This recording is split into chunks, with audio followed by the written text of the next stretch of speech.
Hi there.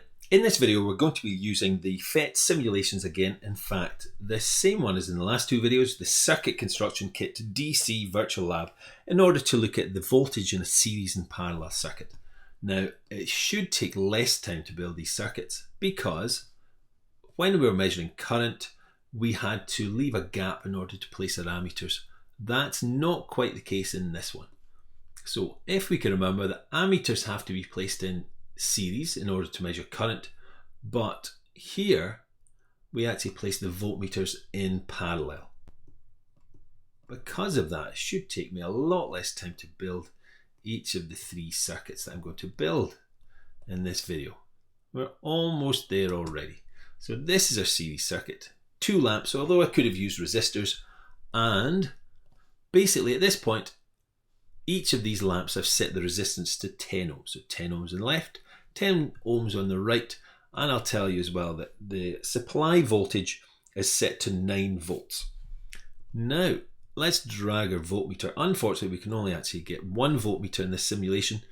Drag that there, and if I place these connections either side of the first lamp, so basically, as I said, voltage is measured in parallel, then you can see that we're ending up with a voltage of 4.5 volts. What about the second lamp? So the voltage across the second lamp, also 4.5 volts.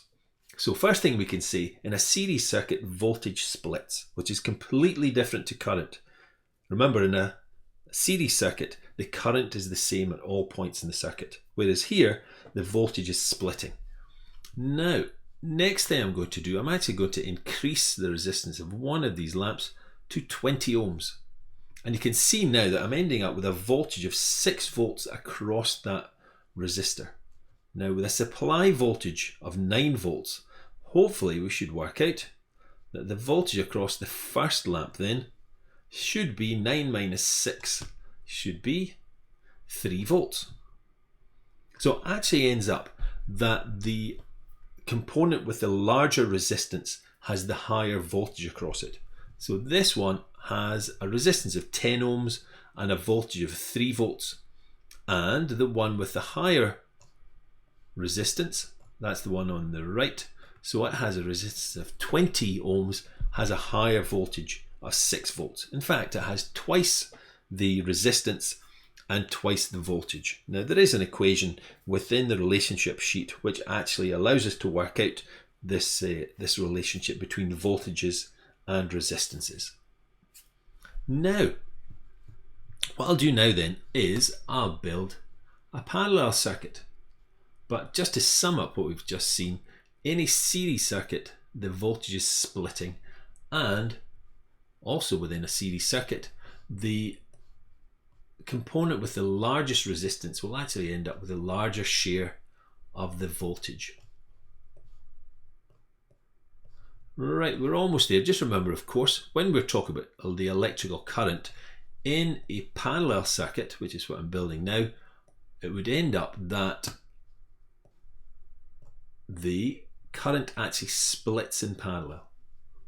Let's see what happens here with the voltage. Almost there. There we have it. 2 nice bright lamps. Again, I still have a supply voltage of 9 volts, and dragging my voltmeter, I'm going to measure the voltage across that first lamp, the one at the top. And what do I get? I get 9 volts. So something very different to before. Across the bottom lamp, I don't know if I called it resistor before, but across the bottom lamp I have got 9 volts as well. So what we can see in a parallel circuit, it's actually the exact opposite to what happened in current. So in a parallel circuit, the current, remember, split, but we're ending up with the same voltage in each branch. So despite the fact that the supply voltage was 9 volts, we actually ended up with a voltage of 9 volts across the top lamp and 9 volts across the bottom lamp. Right, let's see what happens when we build a more complex circuit.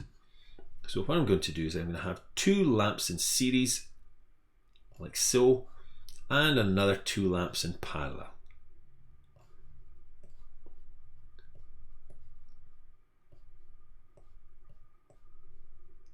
Looks good to me. Now, if you saw the video on current, then you would have seen I built a very, very similar circuit to this one here, although it took an awful lot longer to build because I had to leave space in order to place in all those ammeters. This one an awful lot quicker if I'm just measuring voltage in parallel. The same would be true as if I was actually building the circuit for real.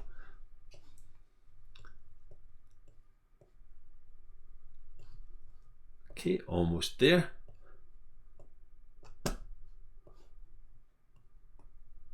Now, what you'll find actually is that the same rules we've learned so far still hold, but we might get slightly different results that you might expect, and I will go over that. Now, as before, I still have the same supply voltage of 9 volts. I've not changed that, and we'll see how that 9 volts is going to split if it does around the circuit. So just to show you again, there is what we would call a cell. Remember, within this phet simulation it's called a battery, but in National 5 we would call that a cell. So 9 volts, and if I drag my voltmeter here, let's measure the voltage across that first lamp. I'm getting 3.6 volts. Now, I should maybe show you at this point, 1, 2, 3, 4 lamps, they all have the same resistance of 10 ohms.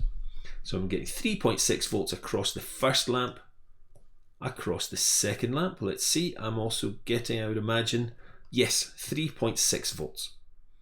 Now, next thing I'm going to do is I'm going to measure the voltage across this parallel arrangement here, and I'm getting 1.8.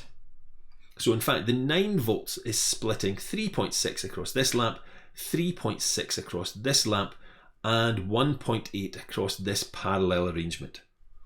So remember, in series, voltage splits. And of course, this parallel arrangement is actually in series. The whole parallel arrangement here is in series with the first and the second lamp. And that's why if I was to add up 3.6 plus 3.6 plus 1.8, that would come to the supply voltage of 9 volts. But if I investigate the parallel part in a little bit more detail, then I should find that that 1.8 volts within the parallel arrangement doesn't actually split. So I'll end up with the same voltage across the top lamp in parallel, 1.8 volts, as I get across the second lamp in parallel, 1.8. So because this arrangement here was in series with both of these lamps, that 9 volts, remember, was splitting 3.6, 3.6 and 1.8, but within the parallel arrangement, I'm getting the same voltage across each lamp, 1.8 and 1.8. Last thing I'll do, move these connections over there and move the voltmeter here. Last thing I'll do is I'm going to change the resistance of one of these lamps, the first one, increase that to 20 ohms. So now the first lamp has twice the resistance of the second lamp. Let's see how that affects the voltages. So now I'm getting a large voltage across the first lamp, 5.14 volts.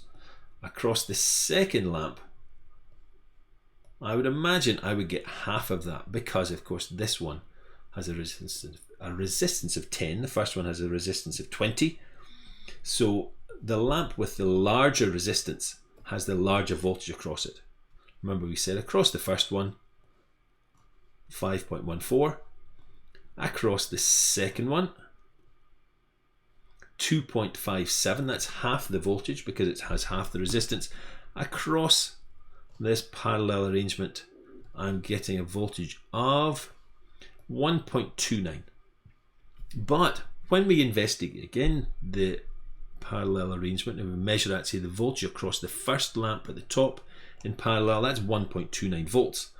And I would expect exactly the same voltage across the second lamp in parallel, because, as we said, in parallel voltage doesn't actually split. So 1.29 volts as well.